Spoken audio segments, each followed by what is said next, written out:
Hey, what's up, everyone? Welcome back to the CM Mentors podcast. My name is Matt Graves. My co-host each week's Kyle Grandell. What's going on, Kyle? Hey Matt, just hanging out, ready to have a chat with you today. How you doing? Same, man. Same. You ready for the 4th of July? Oh man, I guess so. I mean, I got really nothing going on. I'm just just gonna be hanging out, probably watch some kids. How about you? Same. Trying to not blow our fingers off fireworks, I guess, and enjoy a few days.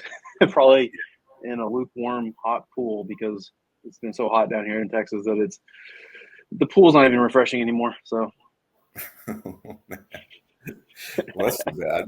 But I mean, at least some fireworks or something, right? And you guys see anything from your house? Or are you gonna go somewhere? the city we live in, they do a big thing on the 3rd of July.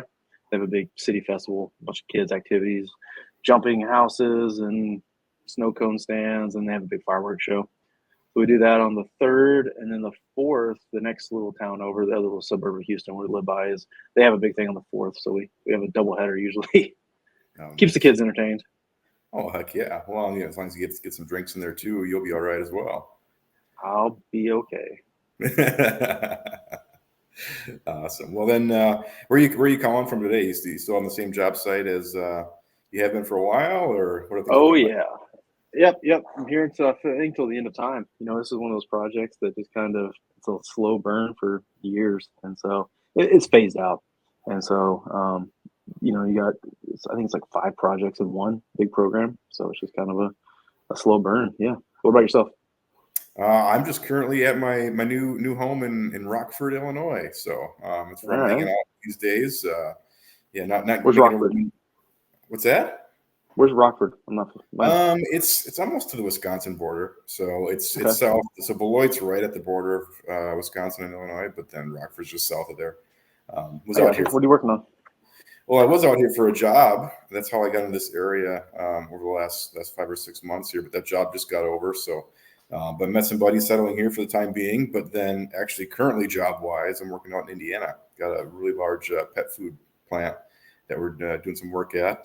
They're every other week, so it's kind of a interesting setup. And first time I'm trying this little hybrid role where I'm only on site every other week, but it's working out. So. How's that going? Well, it's actually going really well, but I will say it's going really well because the client electrical engineer that hired me, he's out there a lot too. So we're basically like co-CMing the job really, and Kind of so tag he's take turns. yeah, exactly. So between him and I, we've got 2 people there, but it's full time. There's pretty much always somebody there. So. I got you. Yeah, I was wondering how if you were half remote with only half a CM. I've been seeing more and more kind of this remote CM type stuff, and I don't know how well that really works. Well, to be honest, I can't imagine it working well unless it was a situation like this. I mean, like I said, the engineer that hired me, who is the one that knows all the details of the project, all the in and outs, Mhm. he's the one that I'm tag teaming it with. So, I mean, if it was just another CM that didn't know much what was going on, I don't see it working out very good. But thankfully, there's only one knucklehead, me, that doesn't know what's going on. So I'm at least getting by every other week. That's hilarious. Yeah, no, I can fool them with the best of them. So, anyways, Baffle them with the bullshit. that's what we do. That is what we do. So, all right, on the season, Matt, what are you thinking? We've had some great guests so far. We've had just a different range of topics too. Hmm. I mean, it seems like every time we talk to a guest, there's some recurring themes, but there's also some new stuff that comes out. So it's been pretty cool. Um, I think it's been real cool. Our first couple guests, um, Alex and Gloria. A couple of those were I really like those conversations because there were a couple people that weren't construction first. Or what I'm trying to say, like their careers weren't. It was kind of a second career for them both, right? And yeah. heck, they're both entrepreneurs now. They're both owning small businesses in the construction industry, and it just kind of goes to show that like really like you don't have to like gone to college to do this. Like you don't always. I mean, obviously that helps, right? If you go to college, you kind of are kind of down that path, but there's so many opportunities in the industry to come in, I guess, after later, right? Later in your life, when you're in your 30s and actually had kind of a, kind of a first career and then kind of a change of gears. So, um, I thought that was really encouraging, especially for, even maybe some, like, I know Alex was a stay-at-home mom for a long time, and then she kind of found her way in there. So people that are kind of going back into work, there's a lot of opportunity. Oh no, for sure. Well, and I can appreciate a lot of things about it too. I mean, there's of course, the business ownership part, which Mm-hmm. just individually, I can really appreciate the struggles and the roller coaster of emotions that goes with that, starting a Mm-hmm. business, going all those things. But then there's also the part about having a little bit of a different background. I mean, technically, construction management's not my background either. I was in engineering, which is completely different. And so I somehow stumbled my way into it. Just haven't looked back ever since, and really enjoying it. So no, I mean that's some great points there. It's been some really cool conversations getting to meet them. Mm-hmm. What other themes stood out to you in the first few episodes? Yeah. Well, I mean, the nice part is everybody seems pretty optimistic. I have to say, for who we're talking to. I mean, it seems like there's not a lot of negativity around the industry. I feel like Do you there's think been. that's do you think that's we cherry picking guests, or do you think that's the actual thought around the industry? Well, I think it's probably a mixture of both. The ones who are willing to come on and talk to us. I mean, yeah, we have a circle, right? We have this network, this Yeah, circle. yeah, We're all talking to each other, and hey, come on my podcast. Hey, come on mine. So there's going to be a little bit of that happening just because of it. But at the same time, though, I don't know. I mean, I feel like there's some good positive things happening in the industry, and the trends are good. And when I say that, I guess what I'm meaning is, the changes I think are good things. Changes yeah. with better mental health awareness, things like that. People getting more in touch with lean construction, and maybe some of those things that are just better ways of running job sites. And maybe it's not even lean per se, but just getting more documented, more systems, more processes. I mean, it seems like that's becoming the norm. And if you're not doing that, if you're just out in the field bird dogging every day, that's kind of the old dog way of doing things. And I think it's kind of going by the wayside. Yeah, I agree. I'm going to give a challenge to Alex and Morgan when finding guests. Find somebody that's not so optimistic. Let's hear the negative side of the industry. Yeah, let's do Alex is thumbing up on it over it. Nice. How about we had other guests too. We had Cameron, we had Patrick. Had some really good conversations, on there. estimating and just a whole bunch of other topics too. I mean, what's kind of been your favorite thing we've talked about so far? Um, I don't think we actually got into it in the Patrick conversation. I can't remember if it was on the recording or not. We kind of talked about it before and after, I think, but kind of around kind of starting a business and that sort of stuff. I know you and him we talked about getting into that in the podcast, but I don't think we actually did. But, kind of just as I've, aside from my construction management job, like kind of starting all CMO on the side, I built up Construction Yeti, but that wasn't a real business. But actually, kind of launching a small business, startup business, I was kind of almost everybody we've talked to have been kind of small business owners. So I've kind of enjoyed those conversations of seeing everyone else's struggles. And I'm like, all right, yeah. I feel that now too. So The struggle is real, and sometimes you just got to embrace the suck. That's just part of being a business owner. I feel that, you're on top of the world 1 minute and the next minute, like everything feels like it's crashing down. So Yeah. Yeah, no, it happens so fast. Well, and I really enjoyed the conversation. I'm talking with Cameron.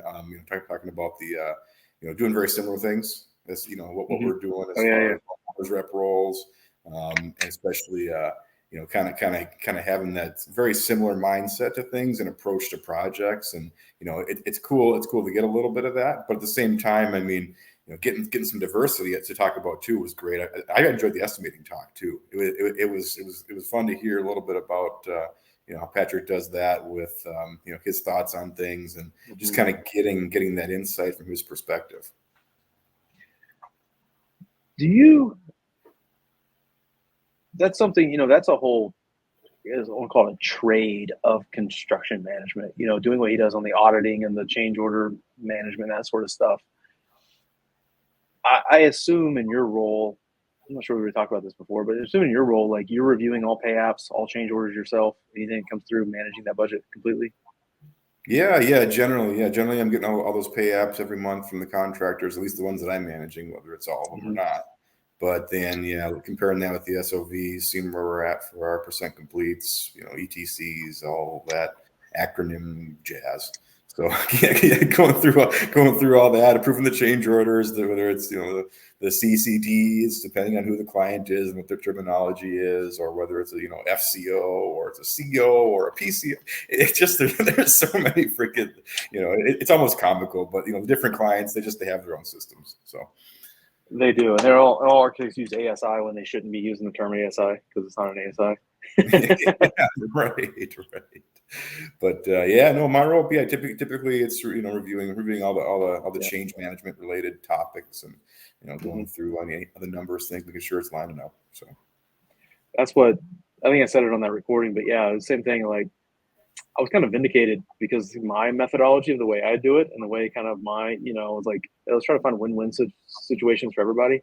And then that was kind of his MO on things too. So I was like, all right, cool. Like somebody who does this all day, every day. Like felt vindicated that like I'm on the right path. So yeah, well, and it was fun to hear us talking about when there's conflict and how mm-hmm. how it gets handled. And I mean, yeah, it's a very anybody that's ever been involved with conflicts on a construction site, especially when it's money related.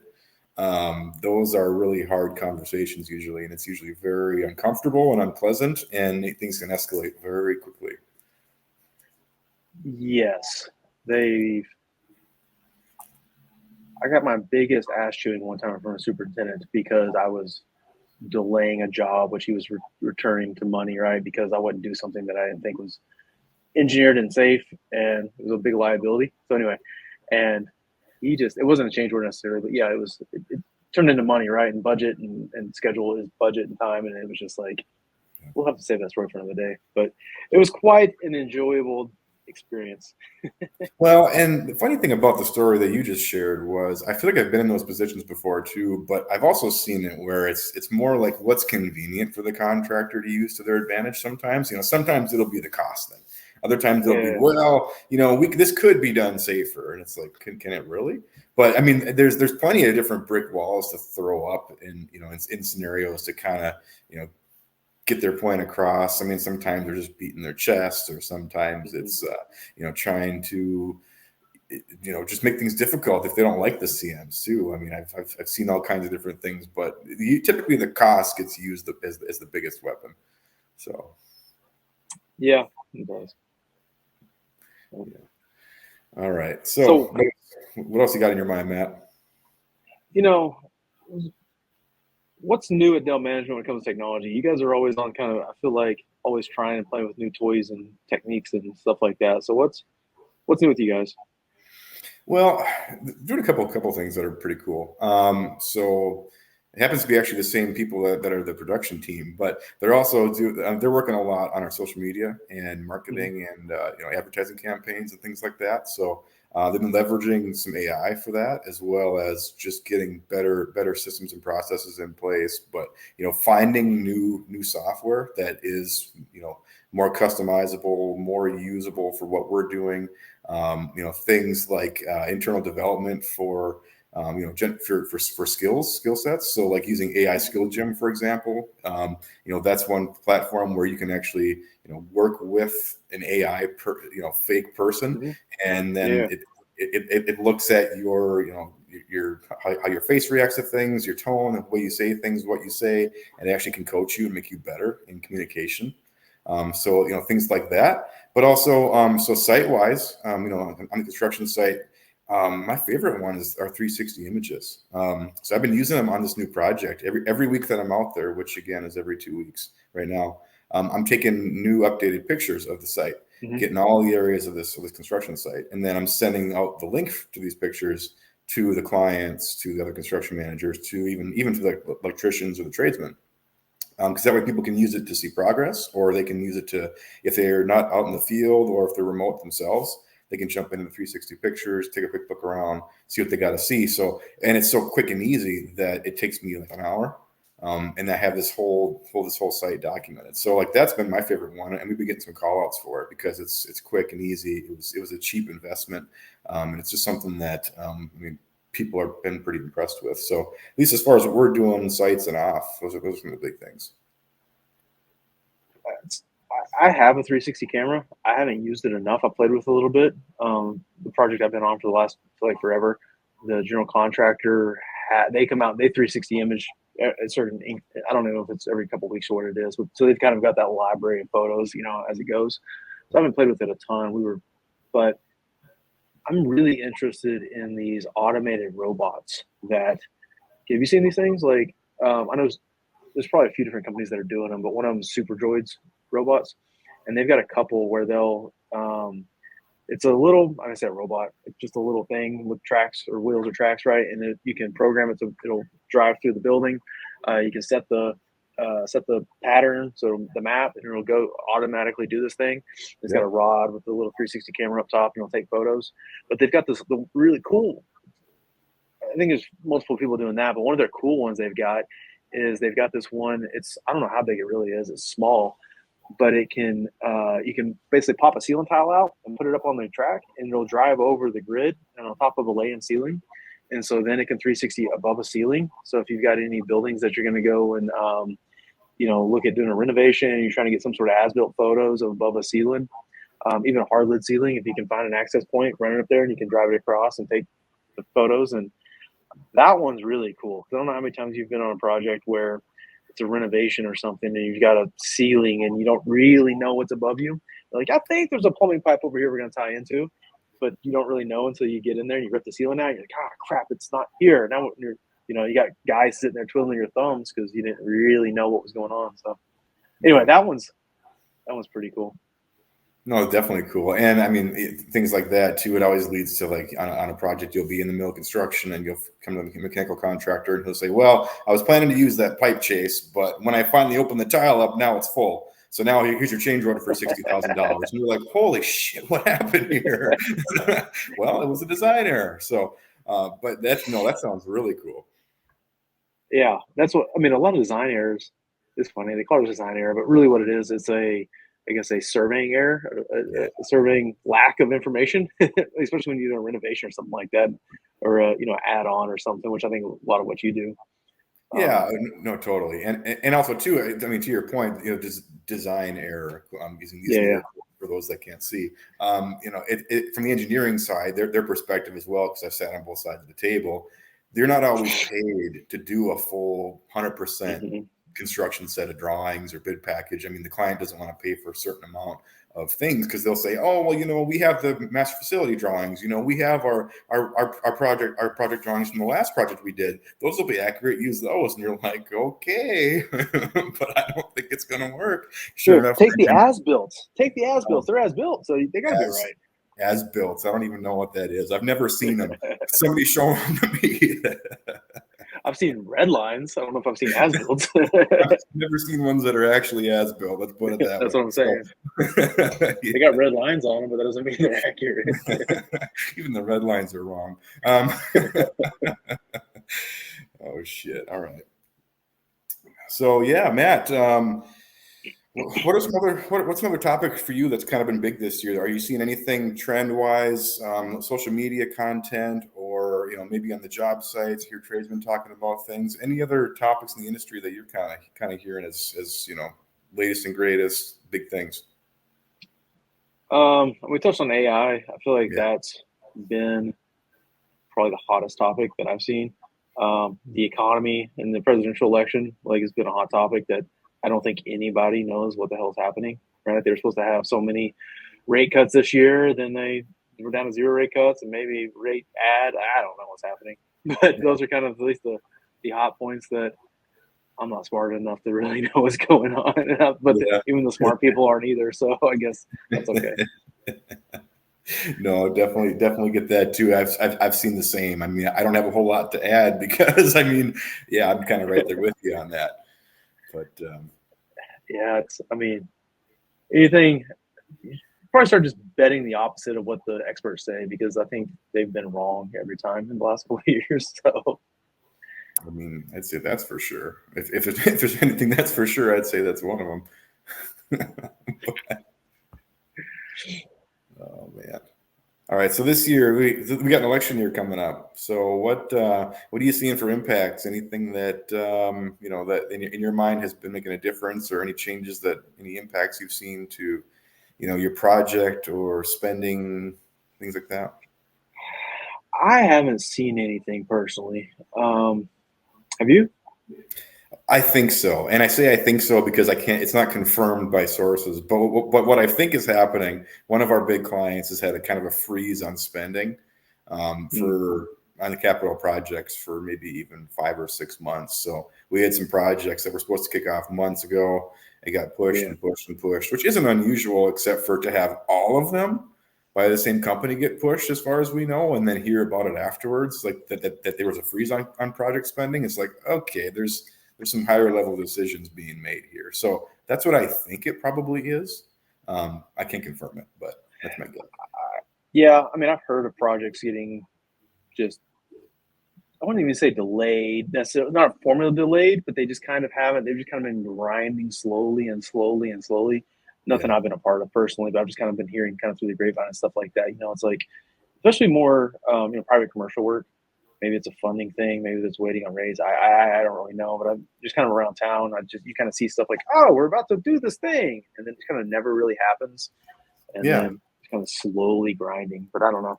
I don't know if it has to play with that or other political things or government things or who knows, who really knows. Well, and the number of things that we don't even hear about, I'm sure, is just astronomical. I So, mean, they could be stuck in permitting. Who knows? How permitting goes. right, exactly.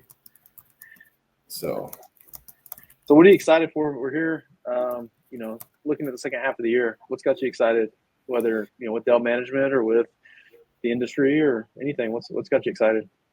honestly, a big thing is that some of these projects have kicked off Yeah. because we've been kind of sitting there in limbo, and I mean, not panicking, not freaking out because it's just normal, but just kind of like all right, we just want to get it going. Like, we have our plan in place, we've talked about it internally, we know how we're going to execute it already. It's just we want to get some traction, and but the client's been really good. They've kind of kept us communication at least a few times a month, but it's also been like several months of it, so it's just been getting annoying. But no, so that's really exciting. We actually internally we have a big push on BD going through the rest of the year. So just business development things, making more contacts with customers, more clients, getting out there, meeting some new people. So that's kind of a big thing for us for the second half of the year, because looking to get the rest of the year good, but also get set up for next year. So That's awesome. yeah. But How long is your BD cycle? oh shit. Months, years? Well, I mean, I would say it's typically, I would say it's at least 3 to 4 months. But I mean, I've had clients where it took me years before I got any work with them, even though I've worked Three or with them four before. months. I was gonna say Yeah. 3 or 4 months is shorter than I thought. I thought you were gonna say 6 to 9 months or 12 or Honestly, our average is probably closer to 6 to 9. I mean, I is it? do, which is, there's pros and cons to that. It's good to Yeah. know about stuff that's upcoming early, but it's also a little frustrating because then you're excited about it and you want to get going on it and you want to start planning it, but they're just like, whoa, pump the brakes. So, there is such a thing as too early, I guess, is Yeah. kind of what I'm trying to say. And now it's very hard to find that middle ground, though. I've seen that before, especially on the subcontractor side, because you want those longer projects out there so you can kind of build that backlog and be very intentional about it, right? But you're gonna put the puzzle pieces in place for the next projects. But the Yeah. further they are out, the more of a wild card they, I guess, too, because you think they're gonna break ground in a year. Well, something happens, this happens, somebody gets elected, or Yeah. whatever happens, you never know. Then everything kind of comes to a screeching halt, and then like you're shuffling the deck again. So Definitely. No, definitely get that. And, it's always funny this time of year too, because we're midway through the year. And so you're looking towards the rest of the year, but you're also starting to think about next year now, because that there is a cycle. And so it's always just like, you're done worrying about one thing, but now you're on to the next. It just never stops. 100%. So, But all well, good. before we wrap this thing up, man, you got any other thoughts or anything you want to touch on? I'm just trying to think of anything that we missed. I mean, and also I need to backtrack just for a second. Something else I'm really excited about for the rest of the year is, of course, the podcast, because we've got. I should have started with that one, by the way, but no, we have. We've got several people backlogged that we're super excited about. Getting some people from different owners, different owners, manufacturing companies. We got some other people coming in, contractors and trades. So, I mean, there's going to be some great stuff coming here still through the rest of the year on the podcast too. So, I'm supposed to be the marketing guy, and you do a better job marketing this than I do. Well, we'll change that, I guess. No. See, you're just clever. You're trying to get us to hire you. You hire you. You said you already have a whole AI plan. You don't need us. When the No, yeah. robots let you down, give us a call. Yeah. How about you? Anything else? Any other big topics or things that you want to hit on, excited about for listeners? And it's kind of it's an interesting time. I mean, I think we've seen a whole change. COVID's, I think, completely changed the industry. We prices rose, lead times went out. I think everything's kind of sort of coming back to normal-ish, or at least leveling out. Yeah. Inflation, I think, still. I mean, it's not rampant, but it's kind of leveled out, I think. So it's been interesting. I mean, it's not anything I'm looking excited for the future, other than maybe we're getting a little bit back to some Yeah. normalcy. Because the last 4 years has just kind of been a wild ride in the industry. You know what I mean? So I think hopefully things are leveling out until the election actually happens, and see what happens, and everything may be up in the air again. Who knows? But No, right. I feel like we're over the hump. Mm-hmm. Well, that's a good place to be, and it's also yeah, it can also be a little scary too if you let off the brakes a little bit, but then you're before you know it, there's a quote from Mike Tyson about getting punched in the face. Anyways, Everyone has a plan until they get punched in the face. That's the one. Oh, that's good. Well, cool, man. We'll wrap it up there. So it's always good chatting. Yeah. I kind of appreciate this little recap, and kind of hearing a little bit. We don't really get to chat much anymore about kind of what's happening in each other's lives and businesses and stuff. So it's always good to, even if it is on the mic. Oh no, for sure, and we'll have to do this more often too. Maybe after every few guests, we can kind of get together, recap it, hit on some high points and stuff. So, and then just our usual banter. I've noticed you've been a lot more nice electricians this season, and I appreciate that. I speak for all of them when I say I've been stockpiling an arsenal of memes, and so I'm just waiting for it to pull the trigger. I look forward to it. Waiting to the day you piss me off and I come raining down on you with a meme of fury. Awesome, man.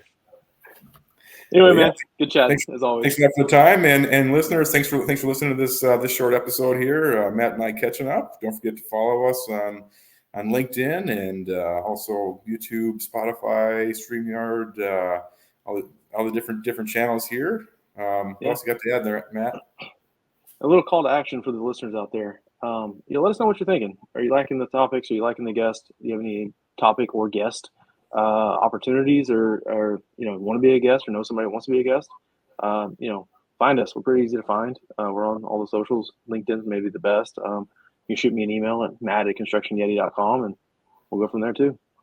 Heck yeah, sounds great. Well, thanks a lot, Matt. It's good talking to you, man. Yeah, definitely. You too, man. See you later. Right. See ya.